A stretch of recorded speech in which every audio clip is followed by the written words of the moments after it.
articles, a couple of them dealing with markets and one dealing with non-markets. So from the UNFCCC perspective, and also from the intergovernmental process, that these three are considered to be as one package. So unless that you cannot have movement in one aspect without progress in happening other two. With the 10 minutes that has been provided, I will not be covering what has been achieved in the non-market-based approaches, but the practical implementation of the platform to capture the non-market-based approaches is the first one that would be launched out of Article 6 in the middle of next year. So the Article 6 has got two basic purposes. One is to assist the implementation of NDC, and also the second one is to provide higher ambition. So within that, you have 6.2 as well as 6.4. The 6.2 is more about the bilateral or multilateral cooperation. You had quite a number of examples in the previous plenary setting. The 6.4 mechanism is more similar to people who have been earlier experienced within the clean development mechanism. So it's kind of we call it as a stepbrother or sister of the CDM. There are changes in taking into the context of the Paris Agreement, but this is the centralized mechanism. So when we talk about Article 6, within the market context, we are talking about two instruments, Article 6.2 and 6.4. So normally, I start my presentation in the order of 6.2 and 6.4, but I thought I would flip it today to start with 6.4. So here, there are 8 key takeaways from the decision of Article 6.4. And I just wanted to say that people often say that, we have too much focused on transition. If you could go to the next slide, please.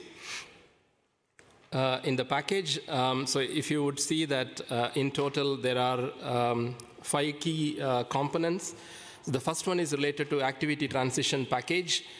So from the Glasgow decisions, it says that all CDM activities are eligible to transition. But what was unclear from Glasgow is that does it represent all the 8,400 activities that are there within the CDM are eligible to transition?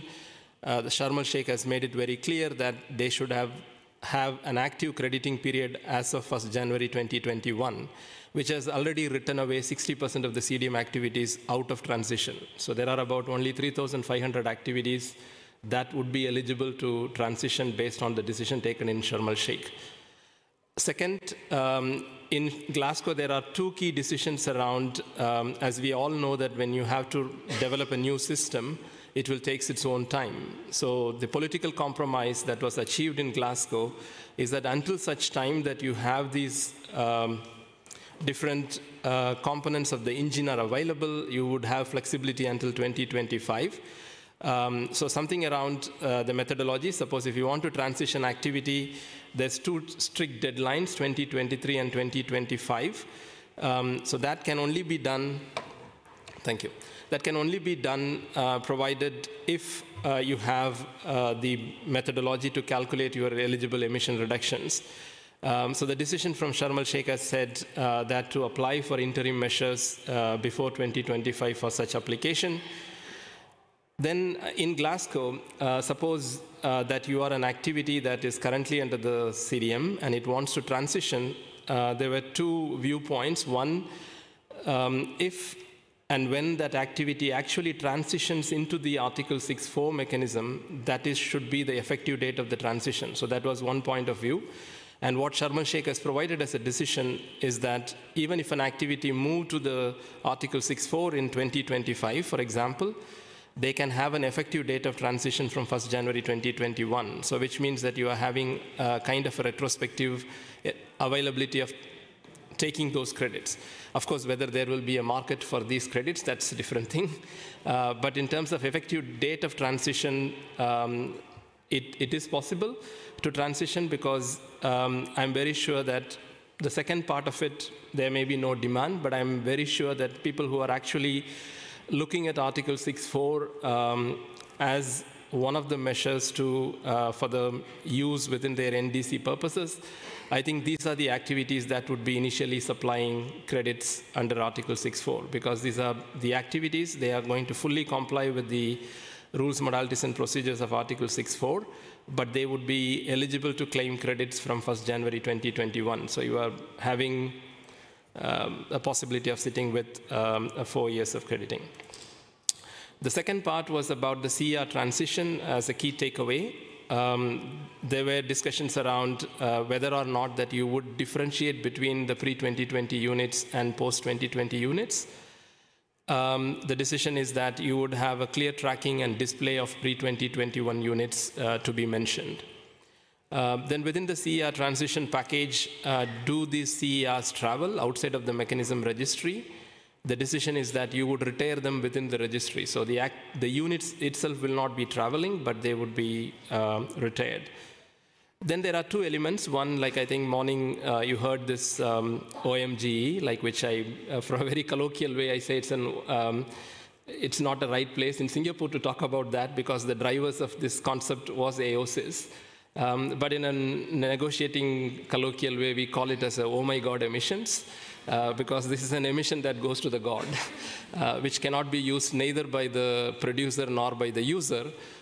This is also like you've been hearing in the morning about the markets are basically kind of greenwashing. I think this is one of the good tools that has been produced by or facilitated by AOSIS to bring within, because oftentimes people say carbon markets is a net zero sum game because somebody is reducing and another one is emitting, so it's really not making any contribution to the environment. So what people have decided under the Paris architecture is to have this concept of OMGE, and there were push to have, even for the CERs which will be transitioned from the Kyoto Protocol, to have a mandatory cut. So the decision that was taken in Sharm el-Sheikh is that they would not apply OMGE for the units that will be transitioned.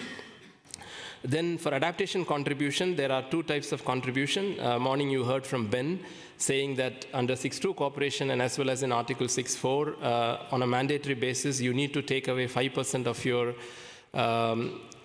estimated and finally issued credits for the purpose of adaptation.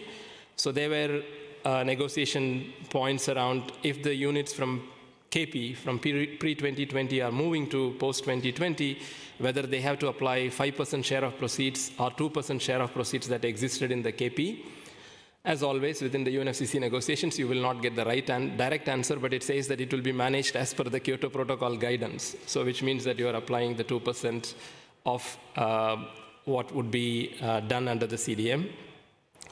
And then once these units are transitioned, as you know that these units do not have to be correspondingly adjusted from the originating country, but how does the user country can use them? It clearly says, as you know, that in Article 6, when countries have to report back their emissions, they have to use the emission balanced-based approach, the emission inventory balanced-based approach. So it clearly gives the guidance from the Sharm el-Sheikh that they have to detect these CERs, the using countries, if they are using those for their NDC purposes, they should detect that CERs from their emission balance in those countries. And then two reporting elements. There were issues, I think, which is not very much into the market, but it is how they are reflected under the transparency provisions, because there were very famous people who have followed the negotiations in Article 6 in Katowice knows that all of a sudden something bloomed within the transparency negotiations, completely outside of market negotiations, a particular paragraph which everybody was sensitive about, which is the paragraph 77D, which is kind of a paragraph that was parachuted in the last minute as a package in Katowice, which set up some kind of a transparency provisions related to Article 6. While Article 6 was discussing in another room made a decision around that. So there were friction about whether or not this would be,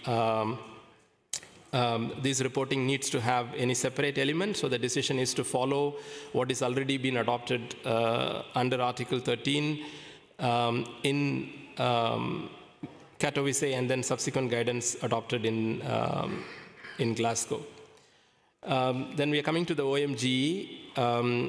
And I know that quite a number of people here, I could see most active people, like the friends from South Pole, like Ingo and others in the room. We created and we gave a birth to a new baby in the Article 6 room, which is called as the baby's name is the mitigation contribution ERs.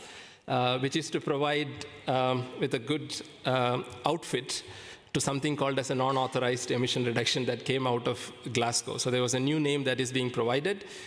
So this mitigation contribution ERs, I know that I also participated. Thanks, Andrea, for calling me to the IETA briefing after COP27.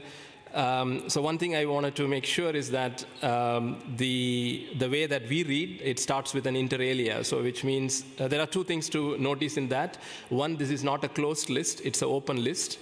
So it's not that it is only be used for results-based financing or for domestic purposes, it could also be used for other purposes. The second thing is that you need to know, people who follow the negotiations well, the placement of where this text is coming from. This is under the transaction process within the registry. So it is for the registry to track when somebody is not authorizing, you need to provide the statement of purpose and where it is being captured.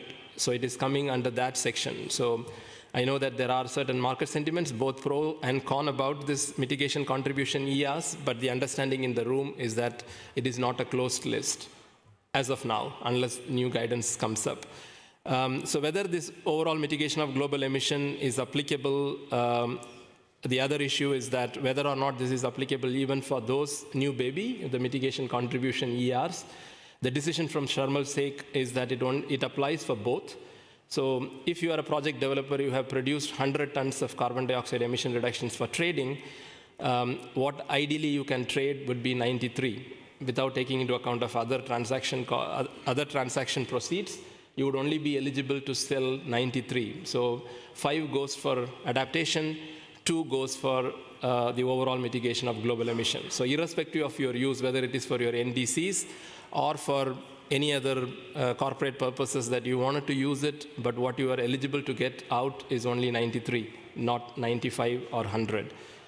But the difference is that the same parties who pushed for this OMG has said that irrespective of the use, you need to correspondingly adjust it, meaning that the country in which these emission reductions are developed, they have to adjust their emissions. And the decision from Sharm el-Sheikh made it very clear that no corresponding adjustments are needed on the context of OMGE if they are non-authorized. So only if you are authorized, you have to do corresponding adjustments for OMGE. The next part, I would not get into the details. So there was other decision related to the cost around the adaptation component, as well as for the administration cost as share of proceeds. The LDCs and SIDs are exempted. So these are the recommendations that came from the 6.4 supervisory body, which was then endorsed by the CMA. Then within the registry conversations, I know that there's a larger interest on registry. So there are 3 tracking processes that was decided in Sharm el-Sheikh. So one is for the NDC purposes, one is for the OIMP.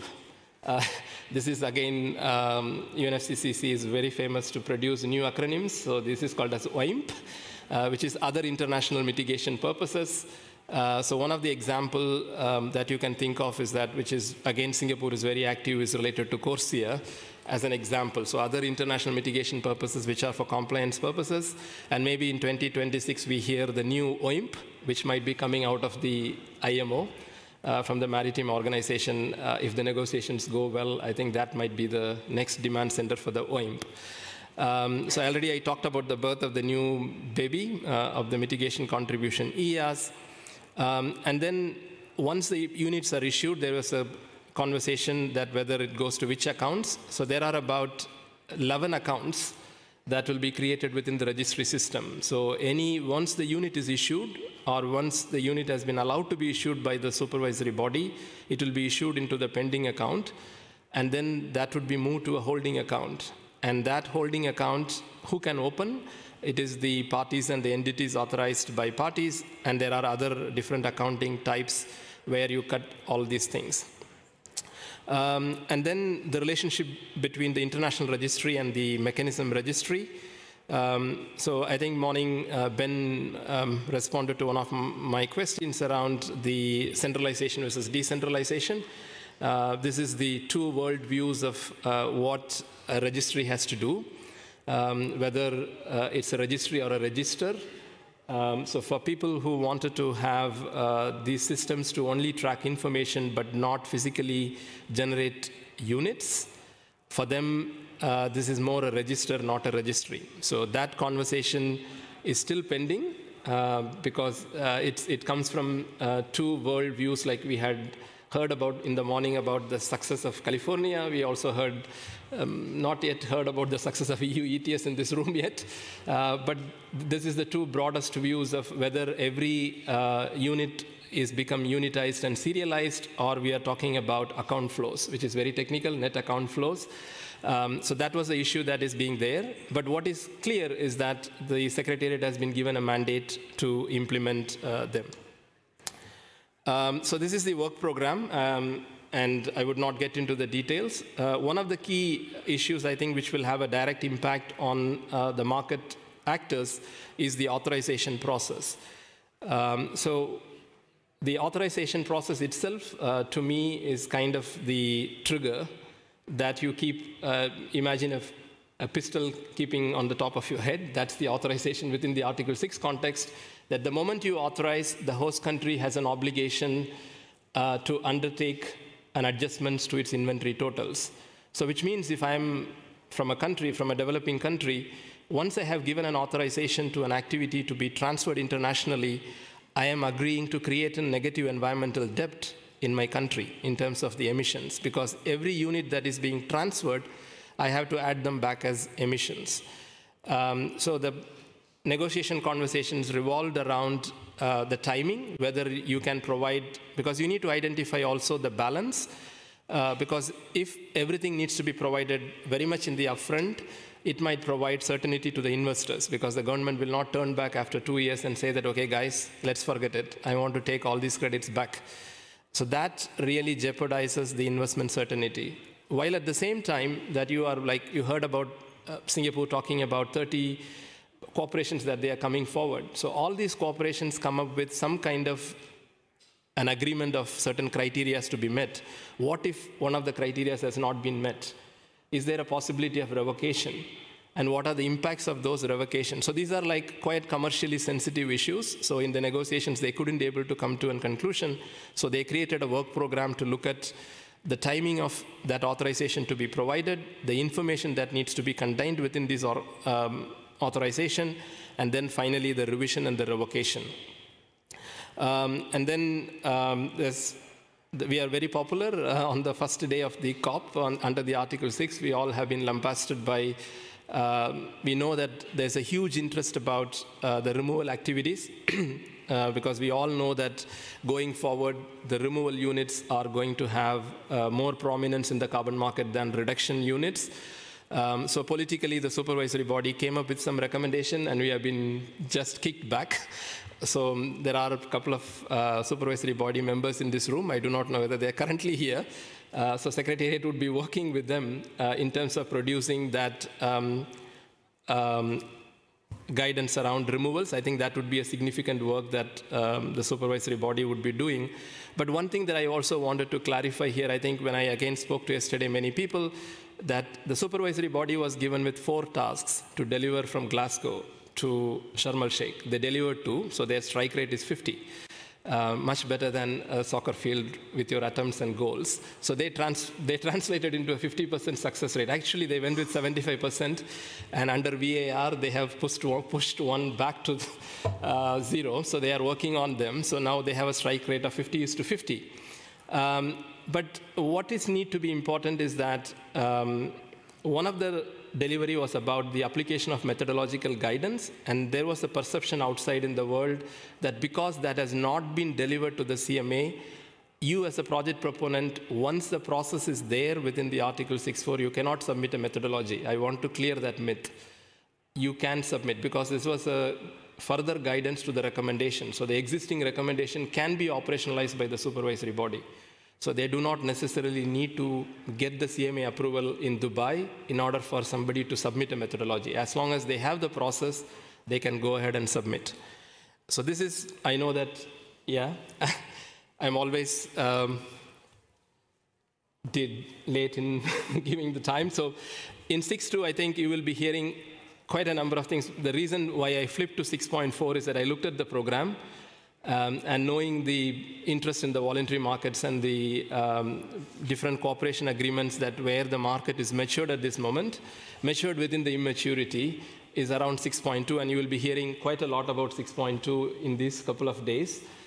So that's the reason why I flipped. So I will go very quickly, and when people said that we have all the stardom in Glasgow, but nothing has been delivered in Sharm el-Sheikh, or even we heard that there was delayed implementation from Sharm el-Sheikh, which I would want to honestly disagree with that. That was also one of the reasons that when I made this presentation, I put a LinkedIn post in saying that what has been achieved. And I will also put this slide to make sure that you can, I also put the number of pages. You can imagine that 58% under a multilateral diplomacy to produce on a technical aspect in the time frame of 7 days is something not a small game, a small thing to think about.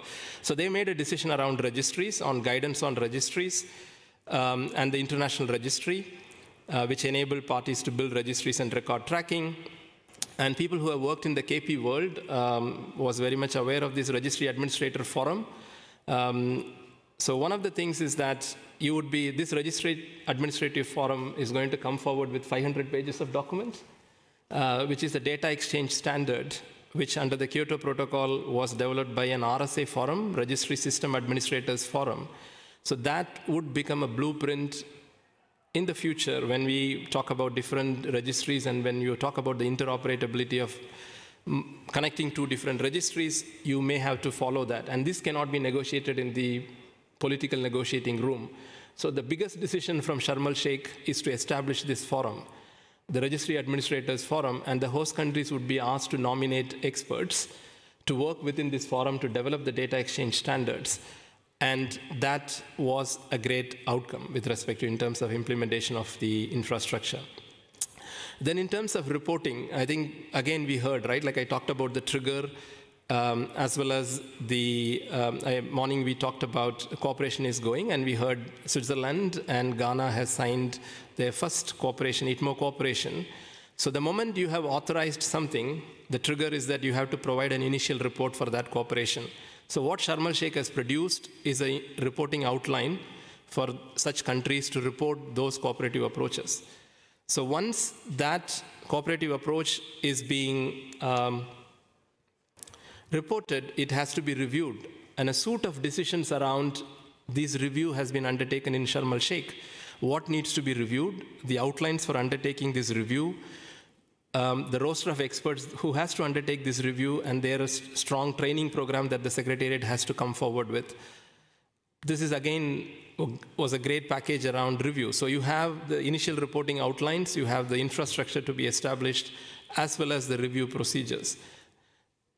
And then you have the work program for Article 6.2. Here, one of the things that one needs to know is around the, again, the same as ITMO authorization. And also in terms of reporting, we had a new baby here again, which is, again, in a colloquial term, there are 3 reporting obligations for Article 6. So there are initial report, regular information, and a CRAP. Sorry, it's CARP. It's not a CRAP, but it's a CARP, Centralized Accounting and Reporting Platform. So the decisions around CARP is also been adopted in Sharm el-Sheikh, and the Secretariat has been asked to run a prototype to be produced to the parties by end of 2023, beginning of 2024.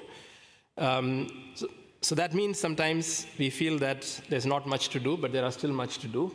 And this is the, I think the slides would be available. This basically summarizes the work that will be done from now until the beginning of 2024, including a test version for the CARP and the international registry for parties that are not available to have their own registry. And I think there are 2 myths, as I said, for methodological guidance. The other myth is about the registry, which I always say at every instance that is possible and whichever forum that I go. The decision says that a party shall designate a registry that doesn't mean that the country has to establish its own registry to participate. If a country wishes to do so, they are free to establish their own registry. But as per the decisions from Glasgow, there is not a requirement for everybody to set up their own registry. It says you have to designate a registry. And the decision from Sharm el-Sheikh has also said that parties that would be willing to not undertake their own registry, they can use the international registry that will be established under the UNFCCC. And I can tell you that 114 countries have responded to the survey saying that they would like to have an account within the international registry or use international registry. Back to you, Andrea. Thanks. Thank you, Perumal.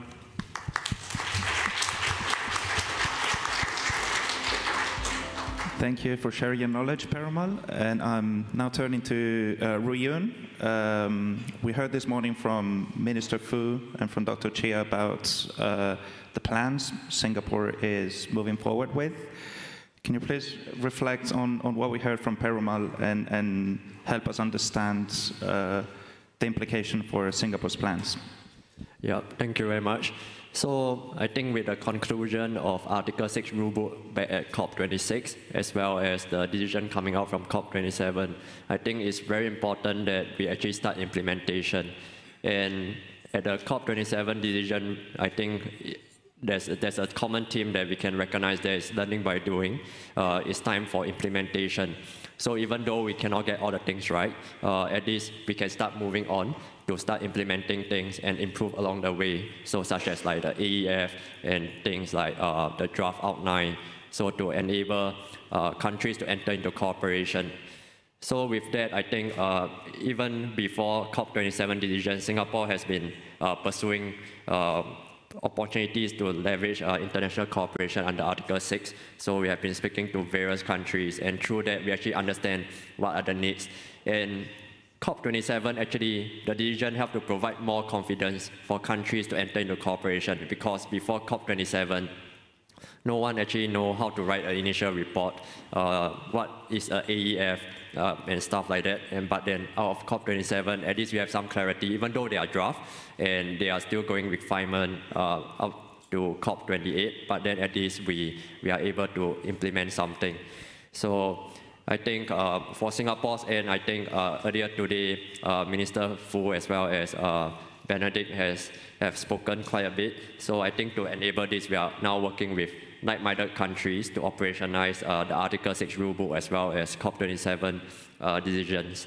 So we have signed MOUs with several countries, and also substantively concluded implementation agreement text with Ghana. So we hope to sign them in the coming time. But all these are just putting in place the framework, but there are still work to be done. I don't think we should fool ourselves that work has been completed, but rather there's still work to be done in terms of transparency. That's why Singapore is supporting actively in the CAT Trust, and also on the capacity building front, where Singapore also takes part in Japan Article 6 implementation partnership. So all these are various pieces of work that need to come in play. And as Perumal had said, there's still a lot of work to be done for Article 6.4. So at the current stage, Singapore is going to leverage what we have in the voluntary market, which is the international offset program, such as VERA, Gold Standard, and etc. So all this will actually help us to enable learning by doing. So we can, through the whole process, improve the process and not start from ground zero. At least we have some methodologies that we can use, and they are robustly accredited by CORSIA. So we at least we have something to work off. Yeah. So I think on our end as Singapore, I think earlier this year we also raised our carbon tax, and as part of it, we allowed companies to offset up to 5% of their carbon tax liabilities with eligible credits that will be compliant with Article 6. So this creates some form of demand to at least get things started, and I think that's what Singapore is trying to do to advance global climate action and ambition. Yeah, I think that's all from me. Thank you. Thank you, Ruyun. And I'd now like to move to Vicky, who's patiently listened to us online. Vicky, you're based in Thailand, recently joined the Click Foundation, but you've been involved in this space in your previous role with the Swiss government, and particularly the Swiss embassy in Thailand. we can now see you. Vicky, hi. Can you please share your wisdom from the ground? What does the recent agreement on Article 6 means for someone like you who's developing projects in Southeast Asia? Sure. So thank you so much, Andrea. Good morning, everybody. I'm really pleased to be here attending this panel, unfortunately online and not in person. I hope it will be for another time. I'm also apologizing for my background that is not so professional because I'm right now in a very cute small island in Thailand called Koh Mak, which has a very good low carbon concept. So I'm allowing myself to do a bit of promotion for this island for next time you come to Thailand. So we've been talking about recent developments for Article 6.4, Article 6.2. Thanks a lot. I couldn't attend COP27. Now I feel I'm up to date. Some of the latest, most relevant, I think, development for Switzerland, for the Swiss government and Click Foundation have been mentioned, such as the first authorized project with Ghana on alternate wetting and drying. And then we had the Swiss government also signed 2 bilateral cooperation agreements with Malawi and Morocco. So right now, as of today, we have 10 different countries where we have those bilateral cooperation agreements. But if you allow me to go back a bit and then explain a bit more about the Click Foundation's role, our activities, and then also more concretely the example of Thailand. So next slide, please. So the Click Foundation is a Swiss private entity that is fulfilling a legal obligation under the Swiss CO2 law. So in Switzerland, by the law, Swiss oil importer industry, they have to compensate some of their CO2 emissions. And then we are fulfilling this legal obligation on their behalf by purchasing ITMOs. So we are obliged to purchase between 20 to 40 million ITMOs by 2030. We can do it in those countries where we have, or where the Swiss government has signed a bilateral cooperation agreement. Hopefully there will be a few more coming. And then those ITMOs are sourced by the Click Foundation from programs that are implemented in some of these countries and used then by the Swiss government to fulfill its international NDC target. So the Switzerland has a very quite ambitious NDC, and in order to keep its level of ambition, that's why it foresees the partial use of ITMOs. Next slide, please. So here you see a few general eligibility criteria to work, to collaborate with us, and also some of the sectors we are interested. So there are different criteria from the Swiss government, from Swiss law, from the Click Foundation, but also, of course, from the host country partner. So here the first one, I think that is very important. It says a program has to be aligned with the host country's NDC, but it has to be additional, so no business as usual, of course. It must go beyond the unconditional target. And by purchasing those resulting emissions reductions, the Click Foundation can provide results-based finance and then help push the program to not being just economically viable, but also to being viable and sustainable in the long run. So this is why also we cannot support a project that has already started. So the program should not be implemented yet. And then there's a scale also minimum that is a requirement from the Click Foundation. So 500,000 tons of CO2 emissions reduced by 2030, but this is accumulative every year. And then you have some requirements from Switzerland side, Swiss government or Swiss CO2 law. I think the most important to mention here is that we're not allowed to support project related to forestry. So anything related to biological sequestration, because it's considered as temporary sequestration. And then to give you some example of Thailand, because this is where I'm based. So the Thai government has a clear policies to prove additionality, which is of course also very important for the Swiss government. So they would require for a program to be eligible under A6 to, for example, bring new technologies and innovation in the country, knowledge and know-how transfer, or contribute to research and development, or and require large investment. And on the right side, you see some of the activities where we are interested in working in those 10 different countries, including Thailand. Of course, we're also very happy if there are new ideas coming, but these ones, most of them, we've been developing different projects in those countries and then some others. So we know that we are more familiar with methodologies, and we know that it's also approved by the Swiss government. And then last slide, please, or the next one. So Thailand, this is our flagship project. It's so we signed a cooperation agreement, bilateral cooperation agreement in June this year with Thailand, or the Swiss government, sorry. And then the same day we signed Click Foundation a purchase agreement, so MOPA, with the Thai company Energy Absolute. So the program is to switch from ICE conventional buses, public buses, to electronic buses. Not only the switch to EV, but it's also a better experience for the user, because they've been rerouting also some of the buses to be better interconnected with other public transportation. They have AC, they will come up with a digital ticket so that it's easier for the user, but also can help for the monitoring. And all of this with a competitive price for the ticket, which is thanks to the purchase of, the sale of the ITMOs.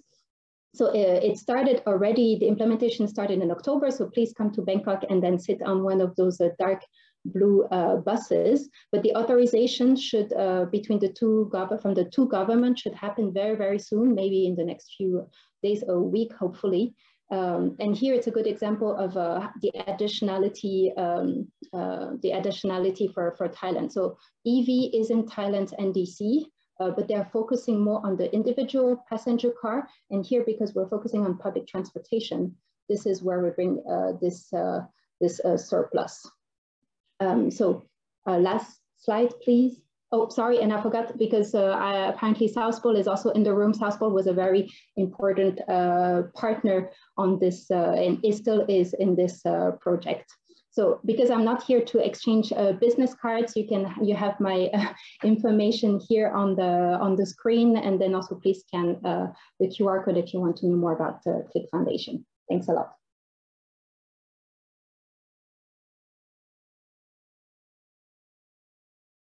We go through the panel.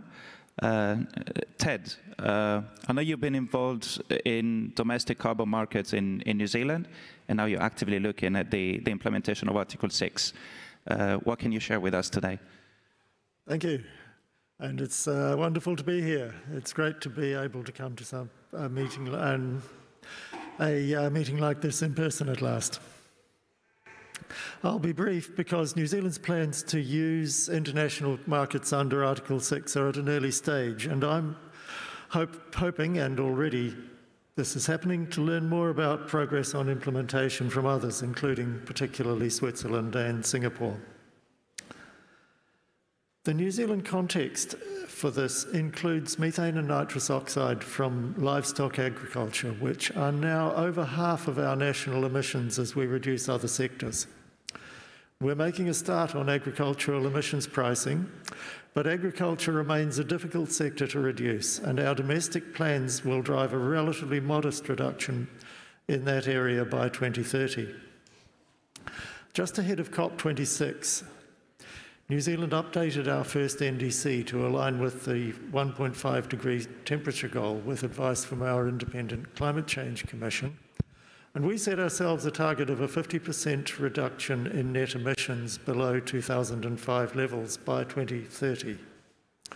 Now, putting those two things together, modest reductions in the agriculture sector and a 50% level of reductions demanded by our NDC, it's clear that we need a contribution from international cooperation to deliver on that target.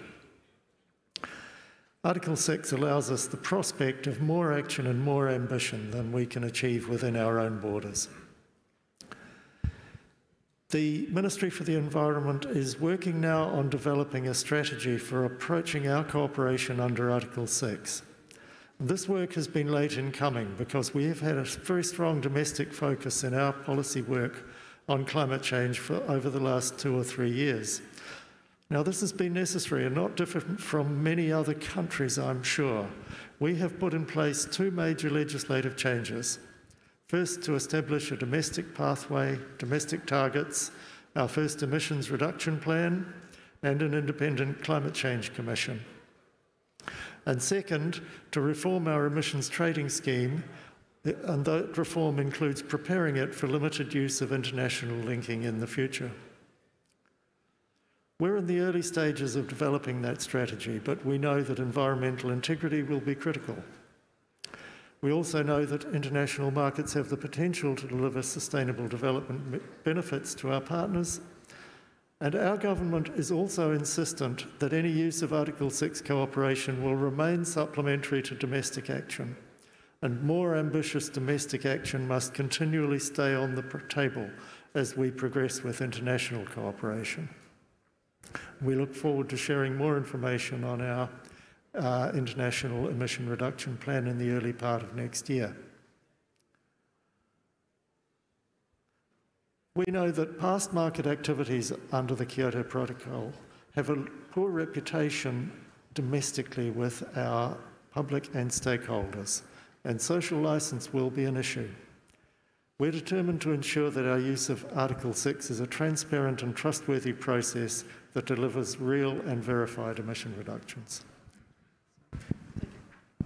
Okay, thank you, Ted. And now, last but not least, Sergi. You represented Alcor here, a project developer with a track record on the voluntary markets, but now you are actively seeking opportunity to generate ETMOs. Can you please elaborate on that and help the audience understand how that process works? Thank you.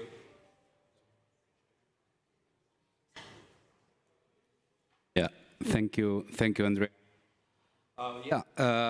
We are project developers working in the CDM voluntary carbon markets for nearly 10 years now.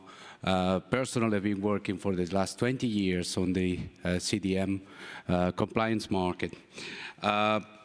Considering ourselves as a project developer, I think is a good definition of ourselves. But historically, project developers were just considering how methodologies were working, how the PDD was written, looking on the standards, the auditing firms.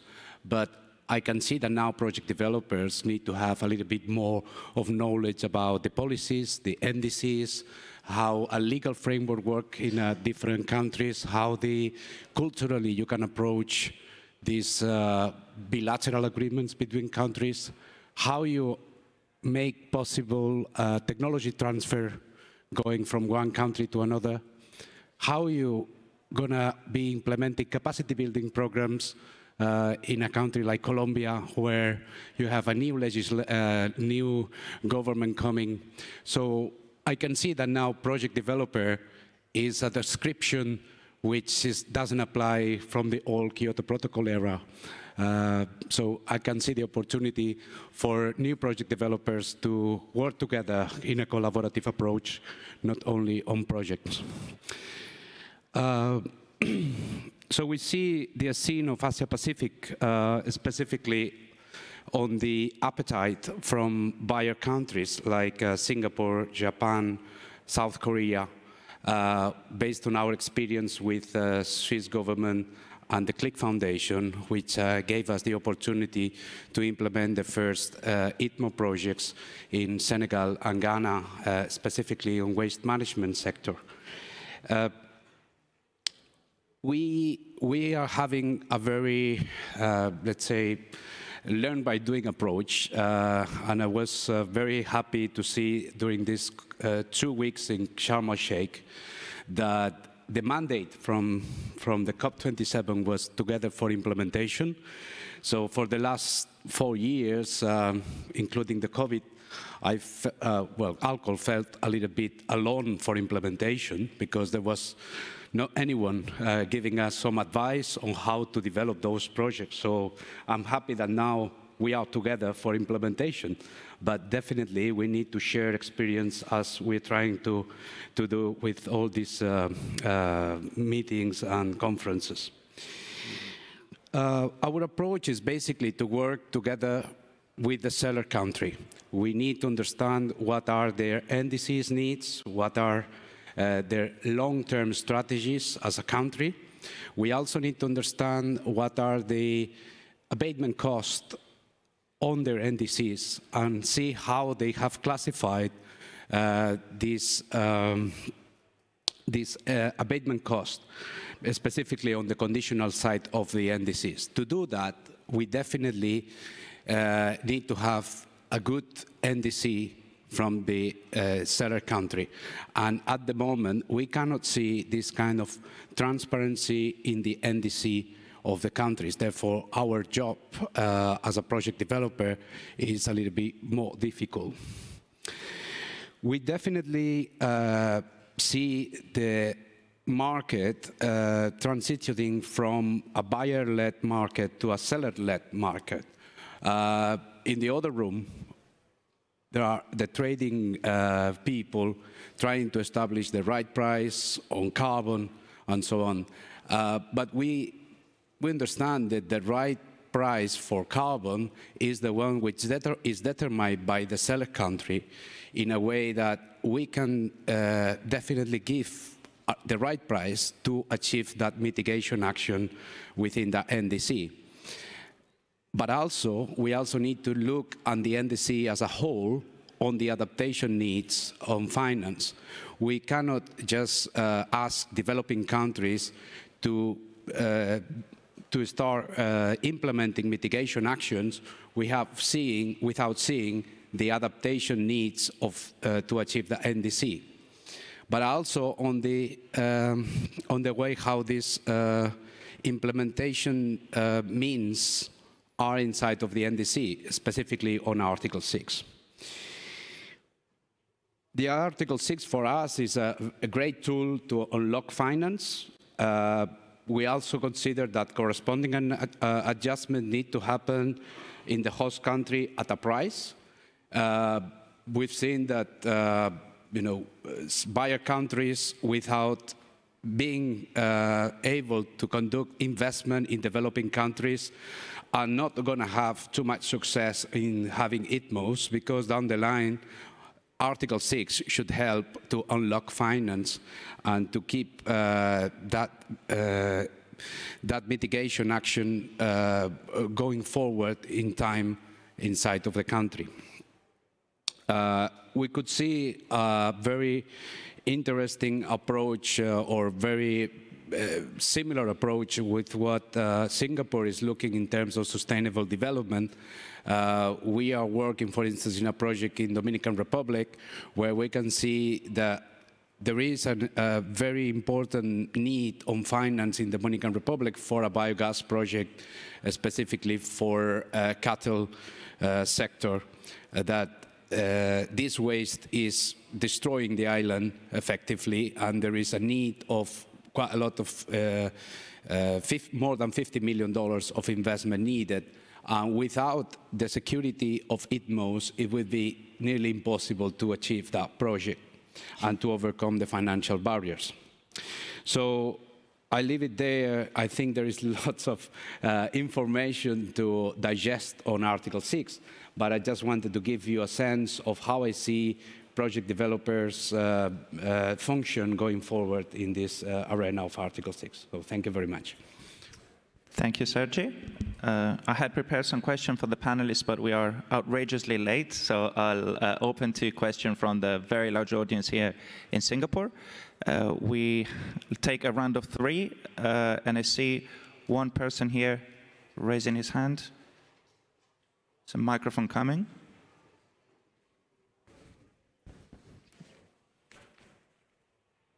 And please introduce yourself when you ask your question. Yes, thank you very much. My name is Anton Tsvedov. I used to be an Article 6 negotiator, but not anymore. And now my blood pressure is normal again. So I wanted to ask a question for Peru, but it's I think maybe interesting for others to answer as well on the outcomes, or rather maybe not the expected outcomes of COP27. So in 6.4, in some of the guidance that was supposed to be developed, both in terms of the methodologies guidance and the removals guidance, there were issues and broad statements that were made in the Glasgow outcomes on additionality. And specifically the phrase where methodologies have to avoid locking in levels of emissions and carbon-intensive practices. I think that was the word, para 38.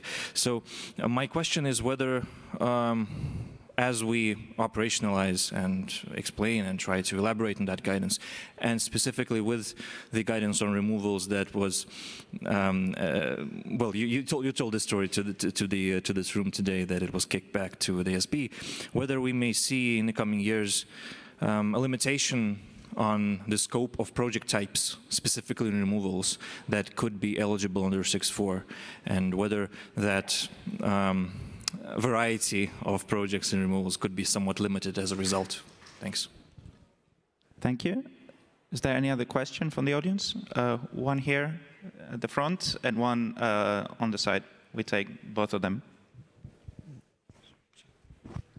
Hi, thanks. Chris Shipley, Carbon Markets from the UK Business Department. It's a question for the project developers and governmental representatives. So I really like the way that Perumal phrased the commitment that countries make when they sign a commercial deal for Article 6 credits, in that they're taking on a negative environmental debt. I just wondered if you have any views on how to manage that with the countries that you're engaging with, because in our experience it's been a bit of a blocker to getting agreements signed. These countries haven't been willing to take on that risk, if you like. Thank you. Okay, so hi everyone, I'm Ivy. I'm a carbon market specialist with S&P Global Commodity Insights. So my question is about private sectors. So we've heard from some trading houses and also some private market participants that Article 6 is still unclear about how the private capitals or private participants are going to play the role in the market. So what's your countermeasures and how will you address this issue and concern for the market to scale up? Thank you. Thank you. So Perumal, we had quite a specific question on the 6.4 process, if you want to address that. Yeah, thanks, Anton. He's partially to be blamed for you. So what you're specifically mentioning is that I'm good at remembering paragraph numbers. So he was basically talking about paragraph 33 of the Rules, Modalities and Procedures from Glasgow on the couple of another one is on 38 on additionality. So I think in terms of operationalization, there are things that needs to be differentiated between principal elements, because it says that you need to, your baseline methodology has to be aligned with many other things like NDCs and long-term goals. And then in terms of technology lock-in as well. And I think there are different ways in which that you can address the technical lock-in, not necessarily creating a negative list. I don't think that the supervisory body would coming up with, in terms of additionality, looking at technology lock-in and come forward with any negative lists. In terms of operationalization, it is quite clear that the certain limiting, one of the technical elements could be limiting the length of the crediting period on certain aspects.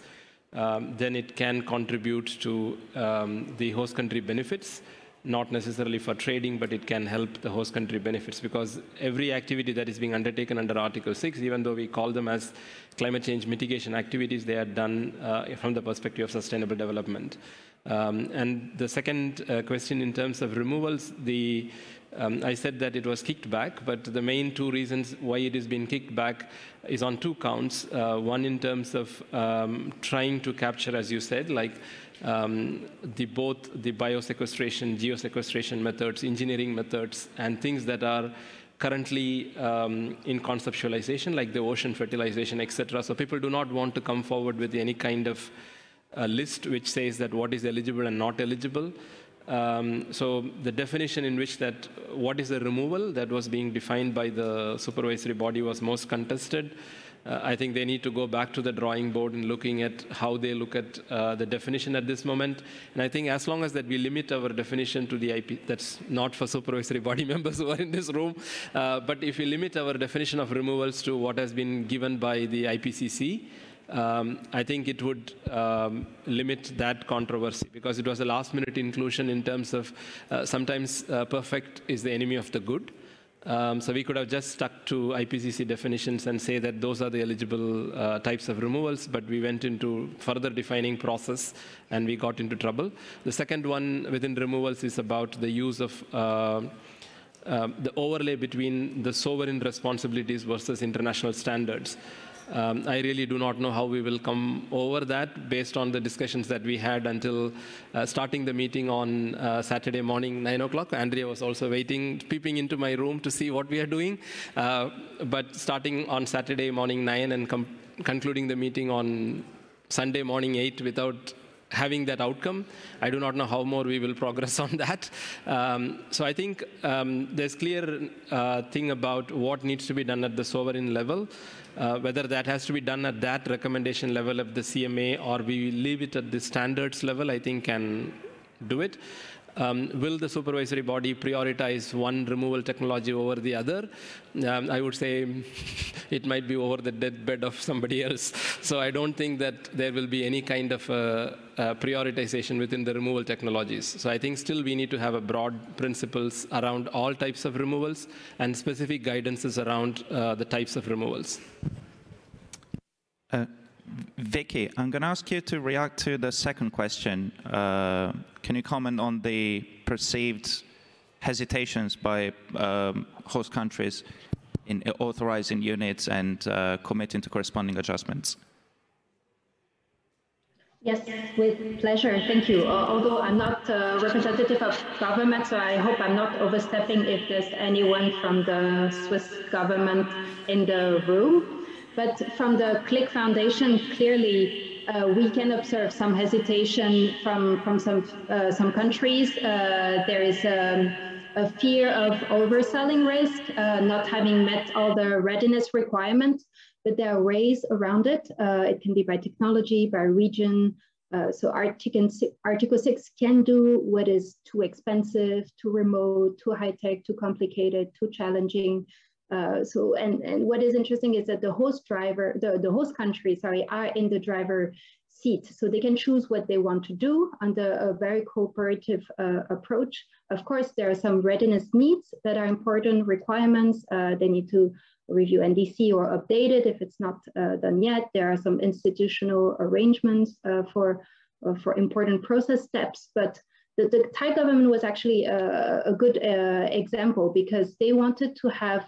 We developed the program for the e-buses at the same time as we were negotiating the bilateral agreement, so that for them they would make sure to know exactly what a collaboration under Article 6 would mean with Switzerland, and this is why we signed the purchase agreement on the same day, and it allowed them also to adapt some of the policies step by step. So our recommendations to countries that would be interested in Article 6 or are considering is that start small, scale later, but the important is to get started and prepare for a strong host country engagement. I think I heard a lot of the panelists mentioning learning by doing. We're doing that together.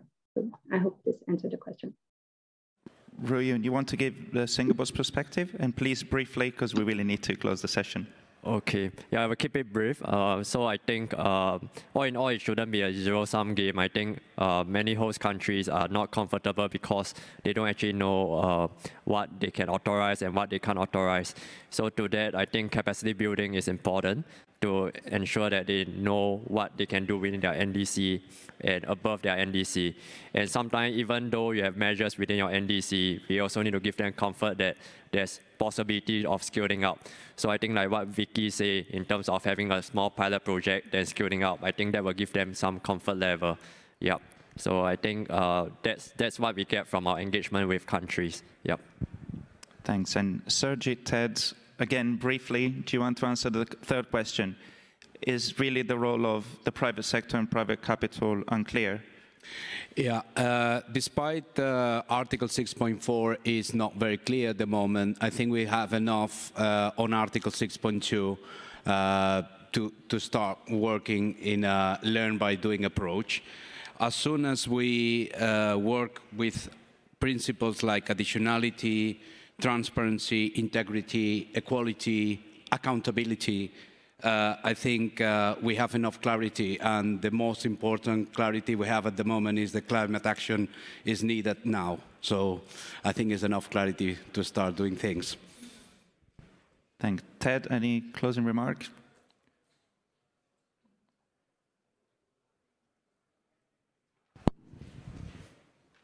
I think that what we have heard about the need for cooperation to be with the host country in the driving seat, and with clarity that up front that we are not going to be there to pick low-hanging fruit. We need to work with host countries, and mitigation transferred under Article 6 has to be in line with their own transition plans, and it has to be focused on opportunities that they cannot implement in the short term. So I think that's a clear message. On that note, I'll close the session. Thank you very much for your attention, and please join me in thanking the panelists.